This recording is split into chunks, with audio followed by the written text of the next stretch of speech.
นอนขึ้นหนึ่งได้เงินมาเอาจิรักไปบุญปลา พอจิรักไปบุญปลาเพิ่นอยู่ไม่อีกแล้วไปช่วยกันหนักท่าก็มึง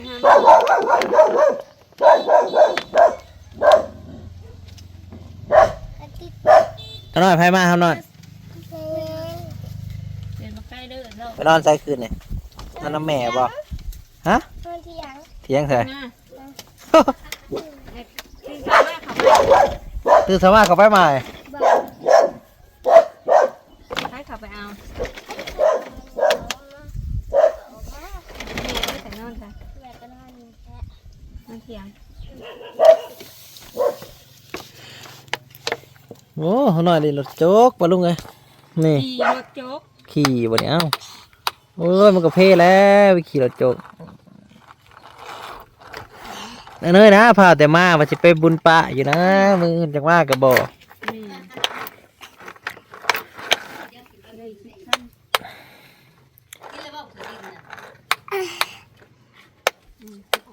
วันนี้ก็ขับรถโจ๊กอยู่ตื่น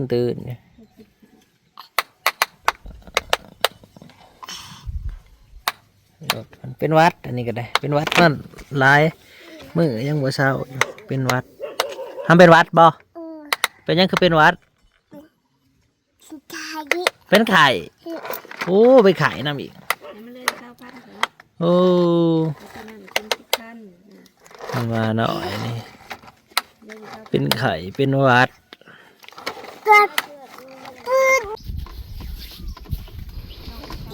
มาก็มาแต่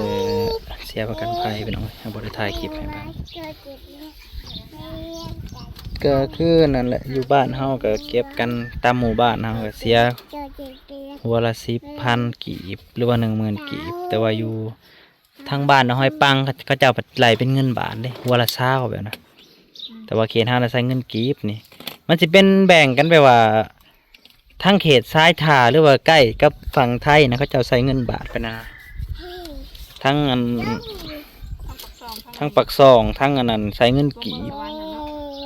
แถวเมืองสวรรค์ใช้เงินกีบที่เก่าว่าเรื่องตลาดไปตลาดฝั่งไทยเลยเขาตลาดวันอาทิตย์จะไปตลาดฝั่งไทยแต่ก่อนก็ไปประจำเขาไปประจำเห็นบ่พี่น้องช่วงเขาอยู่กับบ่อยๆใหม่ๆแล้วพาเขาไปตลอดตลาดฝั่งไทยนะไปตลาดอำเภอสนุมานไปตลอดแต่ว่าแต่ว่าอยากถูกทิศ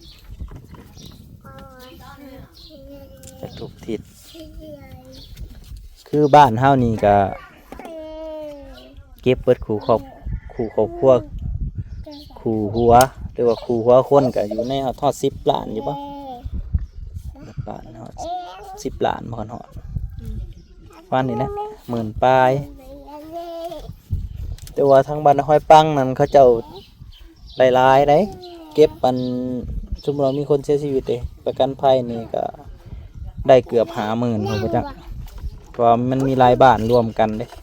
บ้านเฮาค้ำน้ำบ้านนั้นห้อยปังน้อยน้ำเลยห้อยปังใหญ่บ้านเฮาเพิ่นมีแค่100หลังคา100ปลายนี่แหละพี่น้องในหมู่บ้านมันอยู่ตามมันนะอยู่ลาวเฮาบ่ค่อยมีประกันชีวิตบ่ค่อยมีหยังดอกบ่ค่อยมีมันแบบบ่มีภัยอยากกันนะบ่มีภัยอยากเฮ็ดบ่คือทางฝั่งไทยแบบว่าเพิ่นเจริญนะมันมีประกันชีวิตก็คือประกันไว้แบบว่าพ่อเจ็บป่วยหรือว่าเสียชีวิตก็ลูกหลานก็บ่ได้ออกเงินหลายเด้เพิ่นก็มีประกันชีวิตแต่ทางเฮาน่ะบ่มีเด้เสียค่าโรงพยาบาลกับประกันเสียหายเนาะหลายคนถามว่าไปหาหมอมันแบบว่าในอะไรมีบัตรอิหยังบ่เพิ่นว่าอยู่ฝั่งลาวตามอันประชาชนเฮานี่มันบ่มีหยังทั้งนั้นล่ะพี่น้องมีแต่เอาเงินไปเสียนั่นแหละไปโรงหมอก็ไปคลินิกไปหยังก็คือกันต้องมีเงินอย่างไปได้คันว่าทางไทยเพิ่นว่าเสีย30 บาทว่าซั่นทางเฮามันบ่มีได้มันต่างกันหลายก็อยู่กันแบบนี้แหละพี่น้องอยู่กันแบบ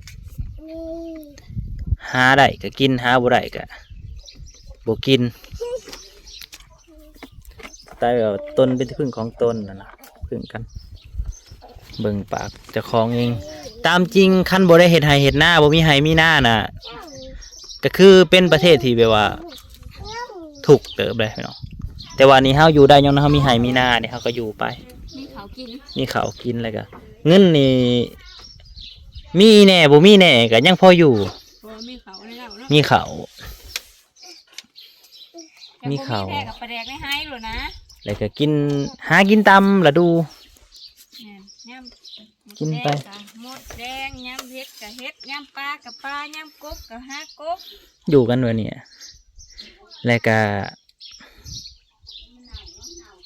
ยามมันฝนมามันก็ดี ดีที่ว่าอันนั้นมีแนวอยู่แนวกินมีจิหล่อมีหยังหลายๆอย่างนั่นแหละหลายๆอย่างกินไปอยู่ไปตามนี่แหละพี่น้องก็คือผู้ใดเก่งผู้ใดนั่นก็มีชีวิตที่ดีขึ้นผู้ใดมีทางหาเงินผู้ใดที่ว่ามีหัวคิดปัญญาหาเงินเก่งก็ถือว่าชีวิตดีขึ้นสบายสุขสบายกลายเป็นผู้ร่ำผู้รวยมีเงินมีคำประมาณนั้น แต่ว่าอาชีพหลักๆก็คือบ้านเฮาฮะแต่เฮ็ดหน้าอย่างเดียวเฮ็ดแต่หน้าอย่างเดียว ตามบ้านเฮาเนี่ยนะ บ่มีสวนไหน สวนยางกับบุมีสวนยางกับบุมีหัวา มีสวนอ้อย เขตเฮามันเป็นเขตที่แบบว่า ดินมันบ่เป็นตะปลูกนะมันเป็นดินแบบดินโคกดินป่าโคกแล้วมันปลูกหยังกับบ่ค่อยอันนั้นบ่ค่อยงาม ไม่ ดินป่าโคก กินนี่มันสิบ่เนาะ อยู่กันไปแบบนี้ คือที่เห็นนั่นแหละ ปีได้ราคาข้าวขึ้นฮอด10 บาทก็ดีใจชาวนานะ อืม แต่ว่าได้10 บาทก็ดีใจแหละพี่น้องเอ้ยแต่ว่าราคาข้าวบ่เคยขึ้นฮอด11 12 บาทจักเทื่อดอกพอที่เกิดมาบ่เคย แกงถึง10 จักยังฮอดแต่10 บาทเต็มที่นะเท่านั้นแหละคันได้ขึ้นว่า10 บาทนี่ก็ดีใจแหละคันฮอด12 บาทคือสิโอ้ยตันละ12,000ก็คือสิดีใจขนาด อืม ยังเฮ็ดหน้าเลยเฮ็ดหน้าขายเขาวอ่ะมันสิรวยบ่มีคำว่ารวยดอกพี่น้องเพราะว่าคันเฮาเฮ็ดหน้าหลายเฮาก็ลงทุนหลายบ่ว่าปุ๋ยว่าน้ำมันขายก็ยังขายก็ได้แต่ค่าน้ำมันก็ค่าปุ๋ยว่าเรืออาลีก็ขายไว้แล้วก็ขายไว้ซื้อปุ๋ยอีกรอบปีต่อไปอ่ะลงหน้านั่นแหละ บ่ได้ซื้อน้ำมันซื้อปุ๋ย บ่ได้ซื้อน้ำมันสำหรับชาวนาคือเฮาก็บ่ได้อันอยากได้สังหลายดอกขอแต่ราคาข้าวขึ้นโลละ12 บาทก็คือสิไข่แน่คือสิมีแห้งแน่แต่ว่ามันก็เป็นไปบ่ได้ดอกพี่น้อง เย็นนะ ฮอดฤดูอันเก็บเกี่ยวแห้งก็ถือโลละ7-8 บาทตันละ7-8 พันเท่านั้นแหละ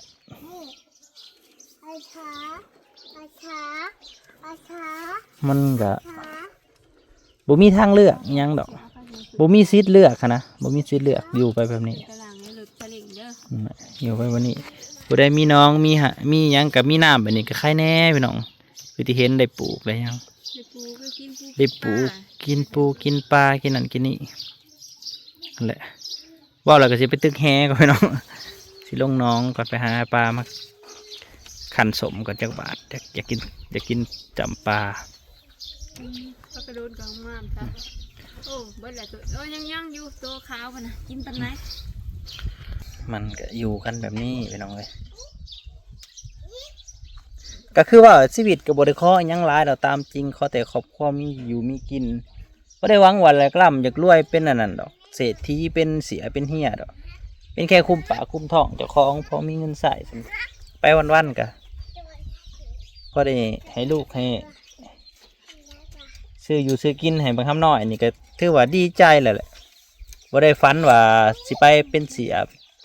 บ่ได้ฝันว่าสิไปอันมีเงิน100 ล้าน1,000 ล้านดอกบ่ฝันดอกตรงนั้นขอแต่มีเงินใส่ทุกวันมีเงินเขามื้อละ100 200ที่ว่าอยู่ในเฮือนอยู่ในบ้านเท่านั้นแหละชีวิตนะการเป็นอยู่นะหลายคนจะเอาไปเทียบแบบว่าฝั่งลาวการชีวิตใส่ชีวิตแบบฝั่งลาวกับฝั่งไทยมันก็แตกต่างกันนั่นแหละมันก็คนละอย่างเลย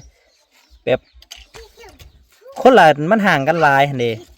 แต่ว่าคนที่เพิ่นอยู่ในเมืองบางคนเพิ่นมักแบบนี้แบบชีวิตของเฮานี่เพิ่นมักแบบสบายๆนี่บ่วุ่นวายแต่ว่าบางคนอยู่ในบ้าน อยู่แบบนี้ก็เจ้ากัดมักวิถีชีวิตในเมืองเป็นไปนั่นน่ะก็คือว่าในเมืองมันก็สะดวกสบายบ่ว่าสิทุกอย่างนั่นแหละสะดวกสบายคืออยู่ฝั่งไทยเนาะอยากกินหยังก็คือมีเซเว่นก็เข้าได้ทุก24ชั่วโมงอยากกินยามใดก็เข้าไปกินได้ขอแต่มีเงินหาเงินเก่งนะสบายก็คือคนที่อยากอยู่ในเมืองก็คือคนที่มีเงินหลายหาเงินเก่งเขาเจ้าจะอยากอยู่ในเมือง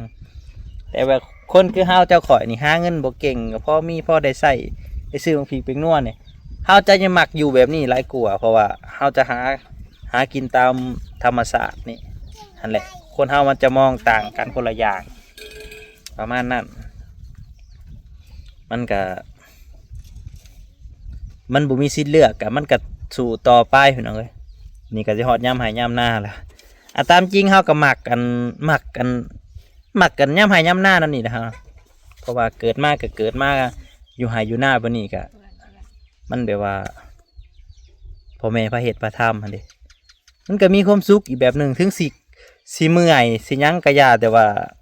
ใจก็ยังแบบว่ายังหมักธรรมชาติหมักสีเขียวหมักอากาศบริสุทธิ์ไปประมาณนั้นนะก็คือเขาเคยไปในเมืองคือว่าเขาแหละเขาเคยไปเที่ยวไปยังใช้ชีวิตในเมืองนะมันแบบว่ามันใช้แต่เงินนะมันเบิดเงินหลายนะตามที่เขาไปเที่ยวช่วงน่ะเขาไปจักมือบ่เขาไปเที่ยวช่วงนั้นนะเขาไปเที่ยวช่วงนั้นปี2022บ่ถ้าเขาไปจักมือเขาเวียงจันทน์เขาวังเวียงเขาหลวงพระบางซึ่งแบบว่าคิดฮอดบ้านจ้อยๆเลยแบบเห็นยังเขาก็ได้ใช้เงินนะออกไปซื้อนั่นซื้อนี่แม้แต่น้ำตุกเดียวเนี่ยก็ยังได้ใช้เงินไม่แต่เนี่ยเขาปั้นหนึ่งก็ได้ซื้อเขากินจนคิดว่าคันเฮาอยู่บ้านเฮาถ้ามันบ่ได้ซื้อได้เขาเนี่ยแต่ว่าไปเปิดหาความรู้หาประสบการณ์อะไรกันเลยแต่ตัดสินใจว่ากะบ่มักกันอยู่ในเมืองกะบ่มักอยู่ในเมืองก็มักแบบนี้อยู่นี่สุดท้ายก็ได้นั่นแหละพี่น้องชีวิตคนเฮามันมักบ่คือกันผู้ใดที่มักสะดวกสบายก็อยู่ในเมืองมีเงินหลายพอได้มีเงินได้ใช้ได้จ่ายมีหาเงินเก่งนะคือเฮาก็อยู่ไปแบบนี้แหละการอยู่ในเมืองนี่บ่รอดแน่ๆบ่รอดเนี่ยว่าซื้อนี่จะซื้อนี่แหละมันบ่รอดดอกปีนี้เนี่ยว่าหาปลูกกินแหน่หยังแหน่ขนาดไปพอกันใหม่เด้อพี่น้องเด้อขอบคุณหลายๆที่เข้ามาหับชมเดี๋ยวสิไปหาตึกปลาหวานแหก่อนเถื่อได้ปลาน้องเนาะพุ่นแหละ